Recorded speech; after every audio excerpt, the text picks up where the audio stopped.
VFX 파이프라인에 대해서 제가 조금 설명드리는 정도로만 하고 끝낼 생각이고요. 다음 주부터 이제 애프터 이펙트 통해서 실습을 조금씩 나가보려고 합니다.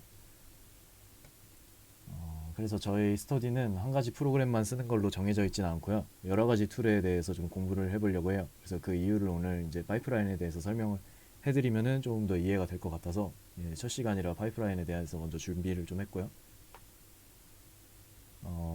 그래서 앞으로 스터디는 어쨌든 메인으로 다룰 부분은 합성이고요. 그래서 이제 스터디를 진행을 하면서 우선적으로 애프터 이펙트를 이용해서 할 수 있는 여러 가지 합성과 이에 추가적인 몇 가지 이펙트들을 좀 공부를 해보려고 하고, 그 다음에 누크를 이용해서 애프터 이펙트에서 불가능했던 작업들이나 아니면 좀 더 편하게 할 수 있는 것들, 그래서 보다 좀 심화적인 합성 작업들을 해보려고 합니다. 그래서 그런 합성 작업들을 하기 위해서 필요한 부분들이나 트래킹이나 또는 3D 오브젝트를 합성하는 등의 작업을 좀 하기 위해서 추가적인 툴들을 그때그때 필요한 것들을 공부해 나가려고 하고요.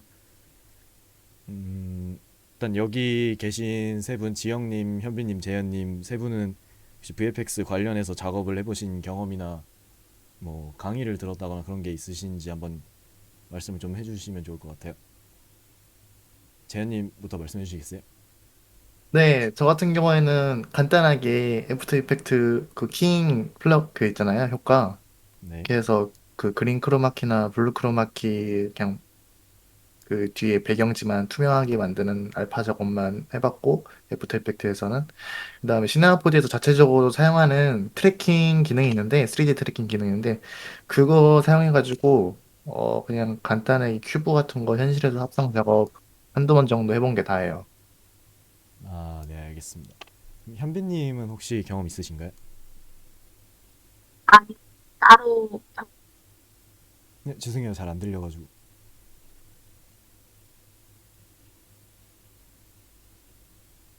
들리시나요? 네, 들립니다. 네. 네, 저는 따로 제가 참여해본 경험은 없습니다. 그러면 프리미어로 컷 편집 같은 거는 해보셨나요? 아니요, 그것도 안 해봤어요. 그러면 지금 혹시 쓸 줄 아시는 프로그램이 어떤 게 있으세요? 음, 포토샵 빌러 XD 정도 쓸 수 있어요. 아, 네, 알겠습니다. 네. 지영님은 경험 있으신가요?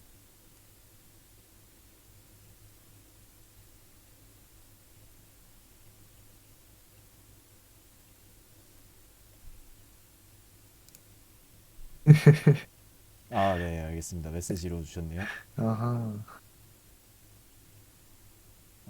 네, 그러면은 네, 저희가 어차피 애프터 이펙트를 먼저 사용을 해서 이제 기초적인 것부터 제가 설명을 드리면서 나갈 거기 때문에 경험 없으시다고 해도 전혀 문제되지는 않을 것 같고요. 어, 그럼 오늘 스터디 내용 진행하도록 하겠습니다.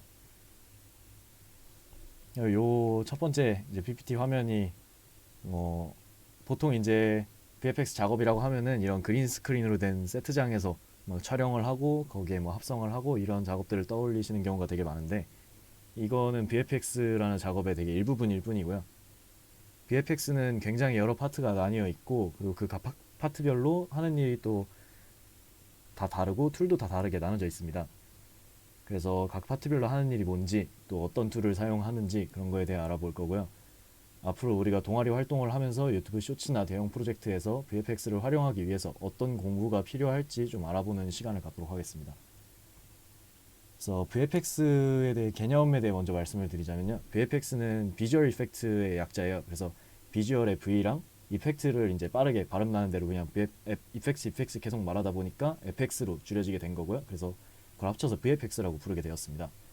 VFX는 컴퓨터 그래픽으로 하는 모든 작업을 다 VFX라고 해요. 그래서 이제 VFX를 통해서 실제로 촬영이 불가능하거나 좀 어렵거나 그런 장면들을 만들어낼 수 있습니다. 네, 컴퓨터 그래픽이 지금처럼 발전하기 이전에는 이런 것들을 특수 분장이나 또는 여러 가지 촬영 기법들을 이용해서 트릭을 이용해서 다양한 방법으로 만들었는데, 이런 기술을 이제 SFX라고 불러요. 그래서 SFX는 스페셜 이펙트의 약자고 VFX랑 같은 방식으로 줄여서 부르는 거고요. 이제 초기의 CG 기술이 이제 컴퓨터 그래픽으로 인한 CG 기술이 초기에 나왔을 때는 SFX를 보조하기 위한 수단으로만 사용이 되기 시작했어요. 근데 그래픽 기술이 점점 발전을 하면서 FXS 영역을 대체하기 시작을 했고, 그래서 이때부터 이제 이런 CG 기술을 부르기 위한 용어로 VFX라는 단어가 쓰이기 시작했습니다. 그래서 두 개가 어떻게 보면 이제 다른 분야고요. VFX 안에 지금은 SFX가 들어가는 정도의 개념으로 같이 쓰이고 있는 것 같아요. 그래서 VFX 이제 슈퍼바이저가 SFX 팀의 결과물까지 총괄하는 경우가 되게 많습니다. 그래서 이제 실제 카메라를 들고 이제 촬영을 하는 현장에서 촬영을 하는 촬영 감독과 함께 굉장히 영상의 시각적인 측면을 책임지는 사람이 돼버렸기 때문에 어떻게 보면 디지털 분야의 촬영 감독이라고 볼 수 있는 게 VFX의 슈퍼바이저라고 할 수 있겠습니다. 그래서 고전적인 이제 말씀드렸던 SFX처럼 고전적인 그런 방법과 VFX가 어떤 식으로 작업이 되는지 좀 비교를 조금 해보자면, 카메라 트릭을 이용해서 촬영했던 장면들은 이제 고속 촬영이나 DI, 그러니까 색보정 작업으로 연출을 했었는데, 여기서 DI는 디지털 인터미디어 아트의 약자고 이제 색보정을 얘기를 하는 거를 DI라고 얘기를 해요. 그래서 특수 분장은 이제 아예 사람을 CG로 만들거나 배우 얼굴에 합성하는 등의 기술로 바뀌게 되었고요. 미니어처를 만들어서 촬영을 했던 것들은 이제 모델링을 통해서 간단하게 CG 작업들로 만들기 시작을 했고, 물이나 뭐 불 폭발 같은 거 이런 것들은 직접 터트리고 그런 장치를 직접 만들었다면, 지금은 FX라는 파트로 CG로 인해서 물리 기반의 시뮬레이션을 통해서 그걸 만들어내서 합성을 하고 있고요. 또 스턴트맨이 직접 몸을 날려서 액션 장면들을 이제 촬영했던 것들은 모션 캡처로 인해서 안전한 공간에서 촬영을 하거나 그린 스크린 배경에서 촬영을 해서 합성하는 방법을 사용하고 있습니다. 그래서 이런 식으로 이제 VFX의 기술 발전은 영상, 특히 영화 쪽에서 굉장히 큰 역할을 하고 있고, 발전 속도도 굉장히 빠른 분야고요. 그리고 영화, 드라마, 광고, 게임 뭐 다양한 분야에서 활용이 되고 있습니다. 그래서 똑같이 VFX라고 불려도 이제 말씀드린 것처럼 분야별로 쓰는 툴이나 작업 방식이 조금씩 다 다른데요. 이제 3D 툴이 대표적으로 이제 나뉘게 되는데, 그래서 여러 가지 3D 툴이 있다 보니까 3D 공부를 시작하실 때 어떤 툴로 시작할지 고민하는 분들도 많이 계세요. 그래서 저희 스터디에도 분명히 그런 분들이 계실 수도 있다고 생각을 해서 이제 3D 툴에 대해서 한번 짚고 넘어가려고 합니다. 그래서 저희는 VFX 작업을 하면서 마야를 많이 사용하게 되는데, 왜 저희가 마야를 쓰는지 설명드릴 겸 한번 얘기해 보도록 하겠습니다. 이제 대표적으로는 이렇게 네 가지로 마야, 3D 맥스, 시네마 4D, 블렌더 이렇게 네 가지가 있는데요. 각 툴별로 장단점이 다 다릅니다. 그래서 장단점에 특화된 기능들에 따라서 대표적으로 많이 쓰는 분야들이 어느 정도 정해지게 된 거고요. 뭐 물론 그 분야들에 따라서 꼭 이 툴을 써야 되는 거는 아니고 회사마다 조금씩 다 다르기도 한데, 보편적으로 많이 쓰다 보니까 보통 이제 공부를 처음 시작할 때 관련 분야에 맞춰서 어떤 툴을 할지 권장을 하게 됩니다. 그래서 툴별로 조금 설명을 드리자면, 마야는 모델링을 하기에 되게 용이한 툴이에요. 또 마야 하나만으로 모델링부터 리깅이랑 애니메이션, 그리고 심지어 FX까지 조금 맛을 볼 수 있습니다. FX 성능이 되게 뛰어나진 않아서 실무에서는 많이 사용되고 있진 않지만 전반적으로 다 다뤄볼 수 있기 때문에 3D를 시작할 때 가장 많이 사용하게 되는 프로그램이고요. 그래서 저희 디지털 콘텐츠 학과 수업도 이제 3D 모델링 수업을 듣게 되면 마야로 시작을 하게 되고요.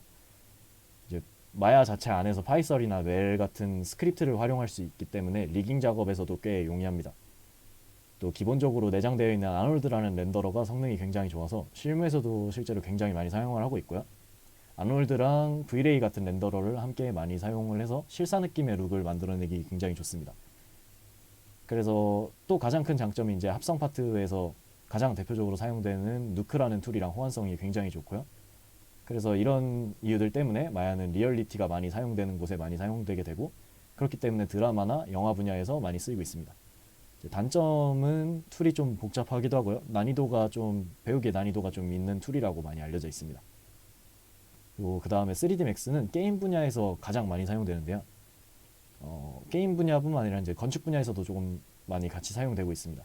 마야랑 비슷한 시기에 툴이 개발되긴 했는데 쓰이는 분야가 다른 이유는, 마야는 모델링이 이제 직관적으로 되기 때문에 아티스트적인 느낌이 좀 강하다면 맥스는 수치값으로 모델링이 들어가요.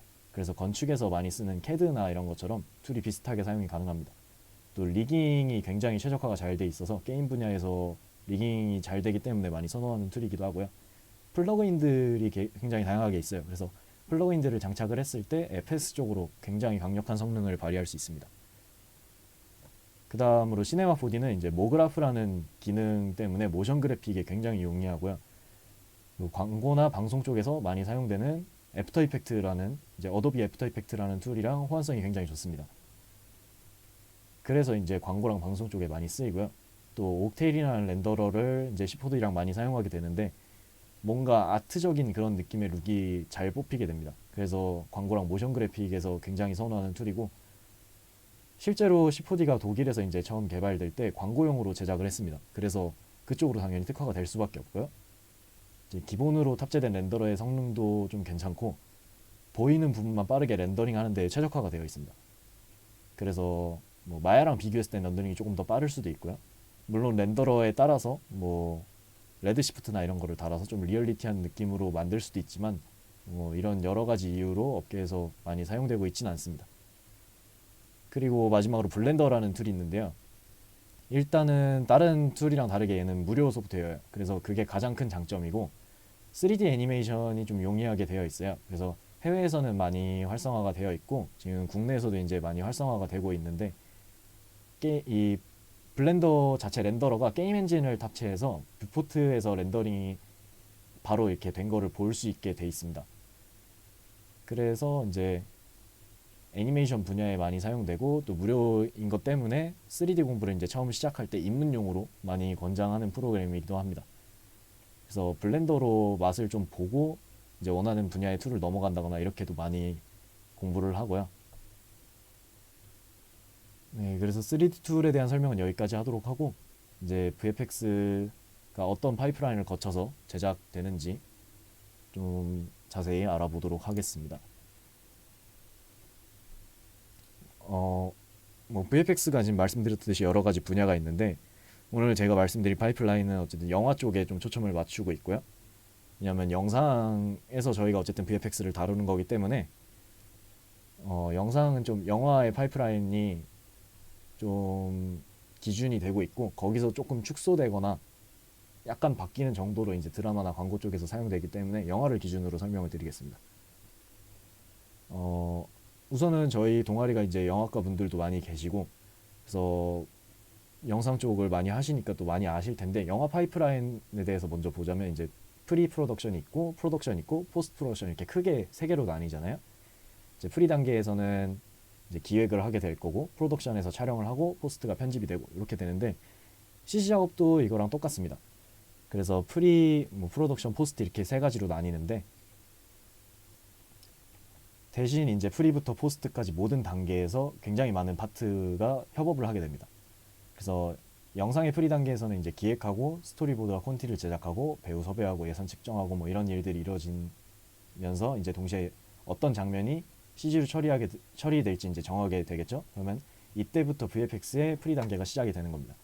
그래서 촬영 현장에서 CG 작업이 원활하게 이루어지기 위해서 이제 그런 준비를 VFX 팀이 연출팀과 이제 커뮤니케이션을 하면서 준비를 하게 되고요. 또 현장에서는 감독과 촬영 감독 그리고 VFX 슈퍼바이저가 커뮤니케이션을 하면서 CG 작업을 위해 촬영을 진행을 합니다. 이렇게 촬영을 하는 영상의 프로덕션 단계가 진행이 되고 있을 때 CG팀은 모델링이나 뭐 일부 FX 등의 촬영 영상이 필요하지 않은 파트들의 작업들이 먼저 진행을 하게 되고요. 촬영이 끝난 후에 영상을 받으면서 다른 모든 파트의 작업들이 함께 진행이 되게 됩니다. 먼저 간단하게만 먼저 말씀을 좀 드리자면, 프리 단계에서 이제 기획과 스토리보드 짜는 거를 이제 CG팀은 애니메틱과 디자인이 될 거고요. 프로덕션에서 이제 레이아웃이라는 분야가 있고 R&D, 그 다음에 모델링을 하고 텍스처링하고 그게 리깅이랑 셋업이 들어가고 애니메이션을 잡고 FX라는 파트가 이제 물, 불, 연기 이런 것들을 만들고요. 라이팅을 하고 렌더링을 해서 마지막에 포스트 단계에서 이제 컴포지팅을 하고 거기에 모션 그래픽 필요한 것도 입히고 색 보정해서 마지막 영상 최종본이 나오게 됩니다. 그래서 이제 조금 파트별로 세부적으로 좀 뜯어보려고 해요. 그래서 먼저 프리 단계부터 보면요. 먼저 첫 번째로 컨셉 아티스트라는 직업이 있습니다. 들어보신 적이 있으실 텐데요. CG 장면들이 어떤 화면으로 나올지 기획을 하고 디자인을 하는 일을 합니다. 그래서 보통 일러스트 같은 그림으로 이제 감독이 머릿속으로 그려냈던 장면들을 시각화해 볼 수 있게 좀 시각화해서 볼 수 있게 만드는 그런 작업을 하고요. 그래서 지금 뭐 유명한 어벤져스나 여러 가지 애니메이션, 게임 이런 데서도 컨셉 아트 작업이 다 들어가고요. 그 다음에 스토리보더가 있습니다. 스토리보드는 이제 스크립트, 그러니까 각본이랑 줄콘티가 완성된 후에 각 컷의 썸네일을 만드는 작업을 합니다. 그래서 콘티를 만드는 작업이라고 보면 될 것 같습니다. 그래서 이런 콘티를 기반으로 해서 이제 프리비즈라는 작업이 들어가는데요. 프리비즈 아티스트, 그리고 포스트비즈 아티스트 이렇게 두 가지가 있습니다. 프리비즈는 실제 촬영하기 전에 스토리보더가 만든 콘티를 기준으로 되게 저퀄리티의 애니메이션을 만드는 작업을 해요. 그래서 지금 사진 보시는 것처럼 굉장히 저퀄리티로 간단하게 조금 부자연스러울 수 있는 그런 애니메이션으로 장면을 먼저 보여주게 되는 겁니다. 그래서 보통 마야를 이용해서 많이 작업을 하고요. 포스트는 똑같이 저퀄리티 CG 작업을 하는 파트인데 프리비즈랑 다르게 이제 촬영을 한 후에 하는 거예요. 그래서 촬영본 위에다가 저퀄리티의 애니메이션을 한번 입혀보는 작업을 하게 됩니다. 이도 똑같이 마야를 이용해서 작업을 많이 하고요. 그 다음에 이제 레이아웃 아티스트가 또 따로 있어요. 그래서 레이아웃 아티스트는 촬영이 없이 그냥 풀 3D인 장면, 풀 CG인 장면에서 촬영 감독 역할을 합니다. 그래서 에셋들, 그러니까 모델링 된 것들이 어떻게 화면에 배치될지, 그리고 실제 촬영본과 어떻게 섞일지 이런 거를 레이아웃 아티스트가 결정을 하게 됩니다. 그러고 이제 프리 단계의 마지막은 매치 무버인데요. 매치 무버는 촬영했던 실제 카메라의 움직임을 이제 3D 상에서 가상 카메라로 만들어내는 작업을 해요. 그래서 실제 촬영 현장에서 카메라의 움직임과 렌즈의 왜곡값 등을 그대로 똑같이 구현한 가상의 카메라를 만들어서 촬영본이랑 CG 작업을 합성할 수 있는 이제 기초를 만드는 거예요. 그래서 풀 3D 장면이 아니라면은 모든 CG 작업은 결국에 매치 무브가 필요하게 됩니다. 실제 촬영본이랑 자연스럽게 합성을 하는 게 목표이기 때문에 모든 CG 작업의 시작이라고 할 수 있고요. 그래서 촬영장에서 이제 테이프로 십자 모양으로 이렇게 붙여놓거나 배우 얼굴에 점을 찍거나 이런 것들이 다 매치 무브를 위한 작업이 됩니다. 그래서 매치 무브는 트래킹이라는 기술을 이제 기반으로 진행을 하는데요. 트래킹은 애프터 이펙트, 누크 등의 합성 툴에서도 가능하고, 대신 그보다 조금 더 복잡하거나 정교한 샷들을 작업하기 위해서는 전문적인 프로그램이 또 따로 있습니다. 매치 무브만 가능한 툴이 따로 있고, 그래서 대표적으로는 3D 컬라이저, PF 트랙, 그리고 신사이즈 등을 이제 사용을 하게 됩니다. 저희도 이 툴들을 조금씩 다뤄볼 예정이고요. 그 다음에 이제 프로덕션 단계로 넘어가서요. 모델링 파트가 있습니다.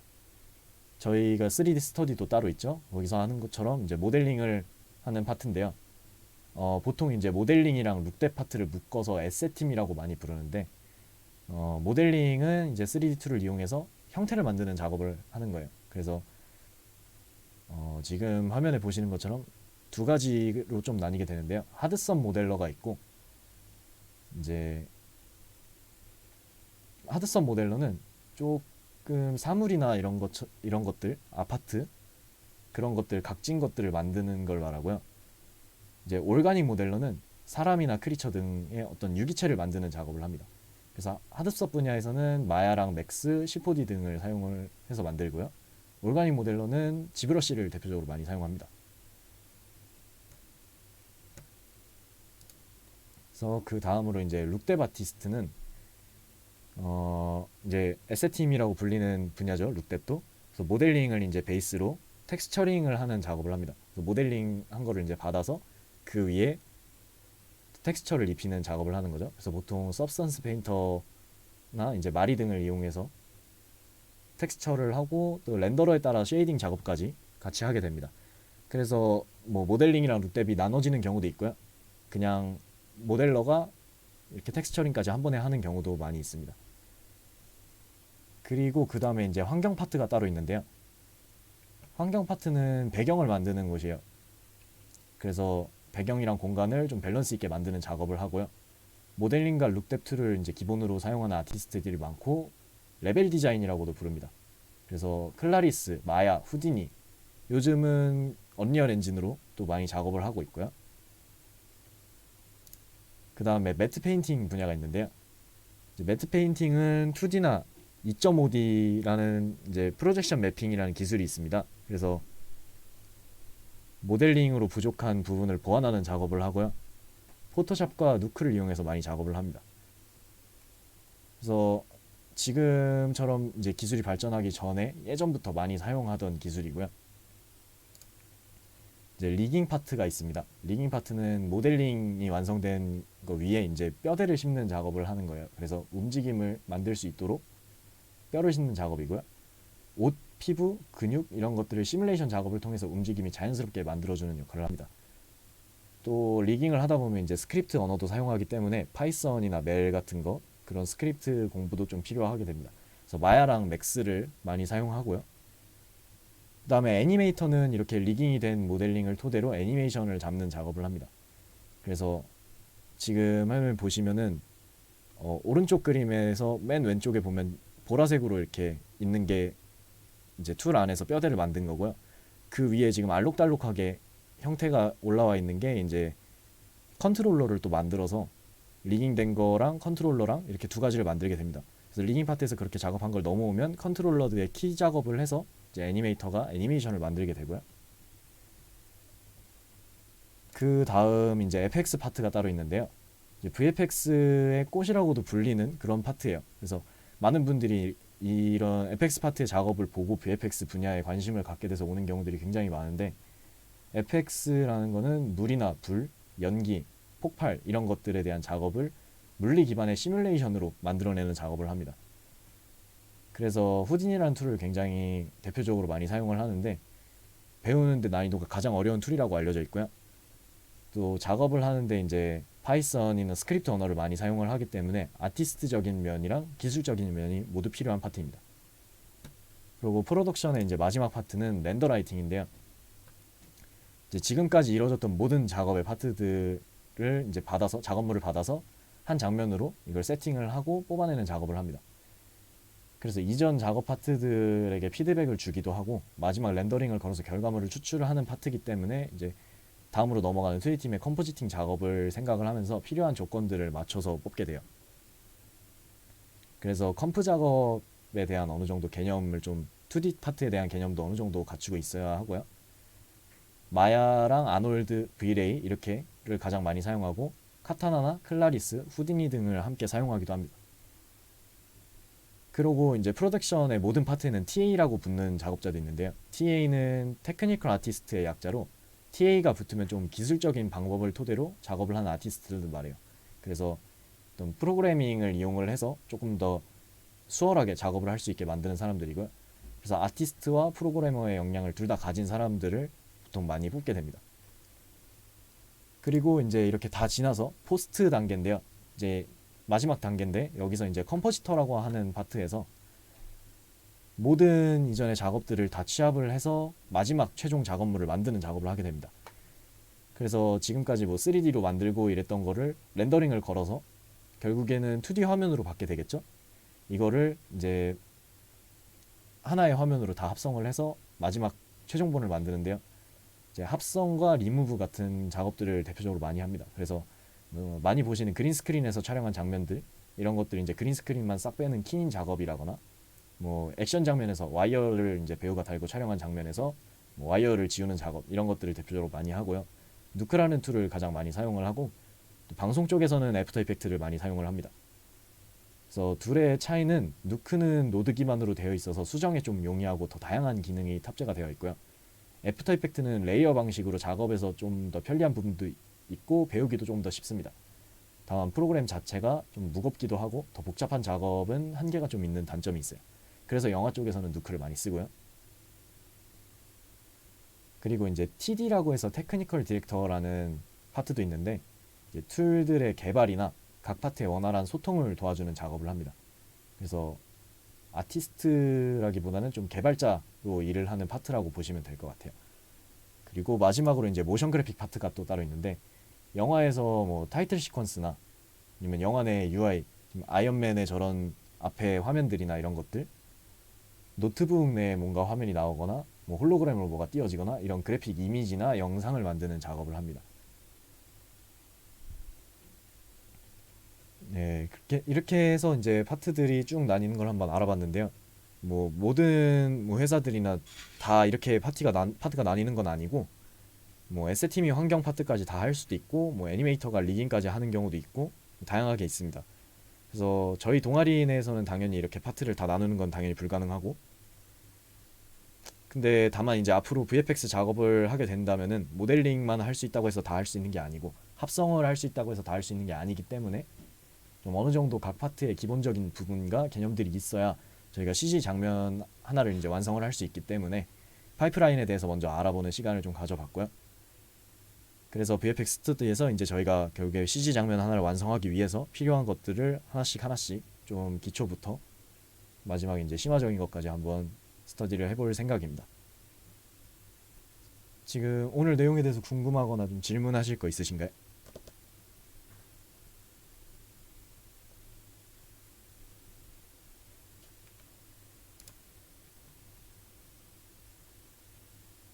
저는 없습니다. 네. 아, 네, PPT 공유해 또 하나 드릴게요. 생겼습니다. 네. 저는 보통 이제 마야에서 리깅을 좀 자주 하는 줄 알았는데, 맥스에서도 진짜 리깅을 많이 하는 편인가요? 뭐 제가 맥스를 써보진 않았고 작업을 하진 않았는데 맥스가 리깅을 하기에 굉장히 용이하게 되어 있다고 해요, 툴이. 그래서 특히 그래요? 게임 분야에서 많이 사용을 하고요. 뭐 영화 분야에서도 이제 리깅만 맥스에서 해서 가져오는 경우도 많다고 해요. 근데 마야에서 그냥 한 번에 하는 경우가 더 많은 걸로 알고 있긴 하고 저도 리깅은 이제 마야에서 하고 있긴 하고요. 근데 굉장히 용이하다고 해서 한번 해보는 것도 나쁘지 않을 것 같습니다. 저도 시간이 된다면 한번 건드려 보고 싶고, 네, 제가 아, 자세히 알고 있지는 네. 않습니다. 저도 사용해 보진 않아서.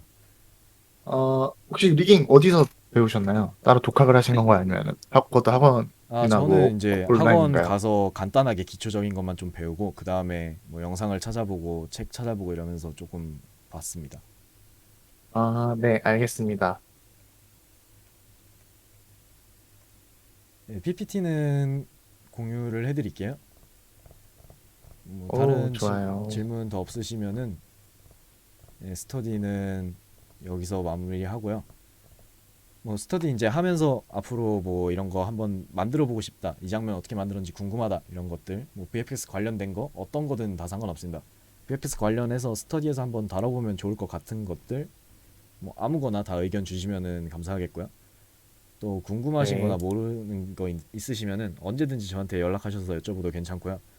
스터디뿐만 아니라 이제 과제나 뭐 개인 작업 뭐 뭐든 하다가 모르는 거 있으시면은 저한테 연락 주시면은 뭐 제가 아는 선에서는 최대한 성실성의껏 답도 드리고 고민도 해보고 해드리겠습니다. 네. 네, 뭐 오늘 많이 참여를 안 해주셔서 지금 굉장히 뭐 의견을 나누기에는 좀 멤버가 적어서 아, 오늘은 스터디가 여기서 그렇네요. 마무리를 하도록 하겠습니다. 감사합니다. 네, 네. 좋습니다. 네, 수고하셨습니다. 박수와, 네, 수고하셨습니다.